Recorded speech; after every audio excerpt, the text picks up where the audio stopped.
हम कॉन्स्टिट्यूएंसी की बात कर रहे थे तो इंडिया में टोटल 550 कॉन्स्टिट्यूएंसी, ये सारी चीज़ें क्लियर है। अब इलेक्शन होता कैसे है लोकसभा का? तो इन लोकसभा का जो इलेक्शन है वो कैसा है? डायरेक्ट। दो तरीके के इलेक्शन होते हैं, एक होता है डायरेक्ट और दूसरा होता है इनडायरेक्ट इलेक्शन। तो जो लोकसभा का इलेक्शन है वो कैसा है? डायरेक्ट इलेक्शन है। फिर इसमें मेथड कैसे अडॉप्ट करा जाता है? तो सीक्रेट बैलेट सिस्टम होता है और universal adult franchise. Universal adult franchise का मतलब है कि इंडिया में जितने भी लोग 18 और 18 प्लस एज के हैं उनके पास राइट टू वोट है। यानी कि जो भी वोट देने जा रहा है उसकी एज 18 और 18 अबव होगी। द पर्सन हु इज़ 18 और above has the right to vote, और इसी को क्या कहते हैं? Universal adult franchise. सारे 18 साल से ऊपर के नागरिक इसमें वोट पार्टी से वोट करते हैं और अल्टीमेटली फिर रिज़ल्ट आता है, और जिस भी पॉलिटिकल पार्टी को मैक्सिमम वोट मिले होते हैं वो गवर्नमेंट फॉर्म करती है। तो ये इलेक्शन में क्या याद रखना है? एक तो कॉन्स्टिट्यूएंसी पूछा जाता है, कॉन्स्टिट्यूएंसी क्या होती है। फिर सीक्रेट बैलेट का सिस्टम याद रखना है कि इसमें एक होता है ओपन बैलेट। ओपन बैलेट में ओपनली सब लोग वोट डालते हैं सामने, लेकिन सीक्रेट बैलेट में किसी को नहीं पता होता है कौन किसको वोट दे रहा है।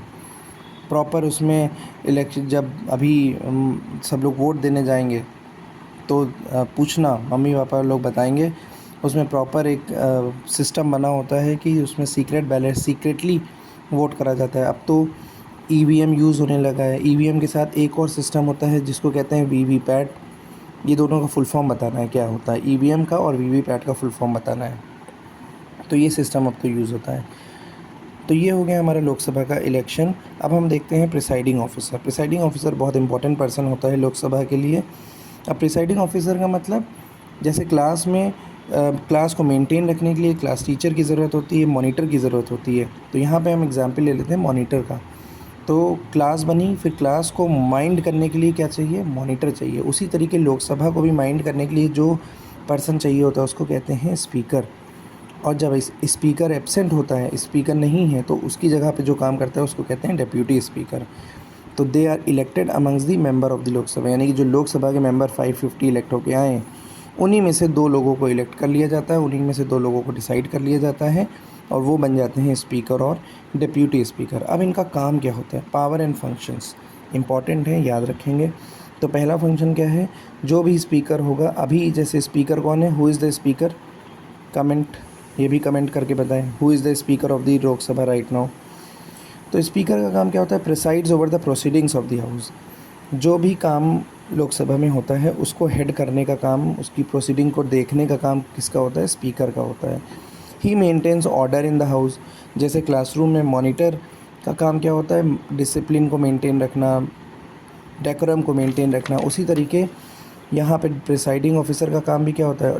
लॉ एंड ऑर्डर को मेंटेन रखना, हाउस में किसी भी तरीके की अनवांटेड एक्टिविटी ना हो, इस चीज़ का ध्यान रखता है।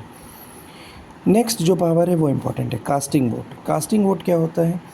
तो जो स्पीकर होते हैं और जो डिप्यूटी स्पीकर होते हैं, क्योंकि लोकसभा का काम क्या होता है? लॉ बनाने का। तो लॉ बनाने के लिए बहुत सारी सिचुएशन आती हैं जिसमें वोट करा जाता है, वोटिंग करी जाती है। तो जो स्पीकर्स होते हैं वो पहली बार में वोट नहीं देते हैं। जैसे अगर किसी लॉ पर वोटिंग होनी है तो जो स्पीकर होते हैं और डिप्यूटी स्पीकर होते हैं वो पहली बार में वोट नहीं करते हैं। They do not vote in the first instance. But जब कभी टाई की सिचुएशन होती है, यानी कि जब येस में और नो में इक्वल वोट्स मिले हों, जब इक्वल वोट्स की सिचुएशन अराइज होती है तब ये लोग वोट करते हैं, और इस पावर को कहा जाता है कास्टिंग वोट। इसीलिए casting vote is also known as the deciding vote, इसीलिए इसको डिसाइडिंग वोट भी कहते हैं। और कास्टिंग अगर सिंपल पूछा जाए, कास्टिंग वोट की पावर किसके पास है? तो it is the speaker in दी लोकसभा। और जब हम राज्यसभा में पढ़ेंगे तो राज्यसभा में भी चेयरमैन होते हैं, तो उनके पास भी कास्टिंग वोट की पावर होती है। और लास्ट पावर है हमारी joint session, presides joint session of the parliament. अभी जॉइंट सेशन क्या होता है? तो हाउस हमने पढ़े, दो हाउस होते हैं, एक होता है लोकसभा, दूसरा होता है राज्यसभा। तो जब भी कभी लोकसभा और राज्यसभा के बीच में किसी भी तरीके की डेडलॉक हो जाता है, डेडलॉक का मतलब जब भी कभी दोनों के बीच में डिसएग्रीमेंट हो जाता है किसी भी इशू को लेकर के, तो इस डिसएग्रीमेंट को रिजॉल्व करने के लिए एक टूल बनाया गया है जिसको कहते हैं जॉइंट सेशन। यानी कि उस केस में जॉइंट सेशन में लोकसभा और राज्यसभा दोनों साथ में बैठते हैं, और जब लोकसभा और राज्यसभा दोनों साथ में बैठेंगे उस केस में लोकसभा और राज्यसभा को हेड कौन करता है, प्रिसाइड कौन करता है? It is speaker. इसीलिए पावर फंक्शन क्या है? Presides joint session of the parliament. तो ये पावर एंड फंक्शन याद रखनी। पहली है प्रिसाइडिंग, प्रोसीडिंग्स को हेड करता है, maintain order in the house, has the power of casting vote, and last is presides over the joint session of the parliament. तो ये हमारा आज लोकसभा लगभग कंप्लीट हो गया है। नेक्स्ट वीडियो में हम लोग राज्यसभा के बारे में पढ़ेंगे, फिर हम एक चार्ट दिखा देंगे जिसमें दोनों को कंपेयर करके पढ़ा देंगे, तो ये पूरा क्रिस्टल क्लियर हो जाएगा ये वाला चैप्टर।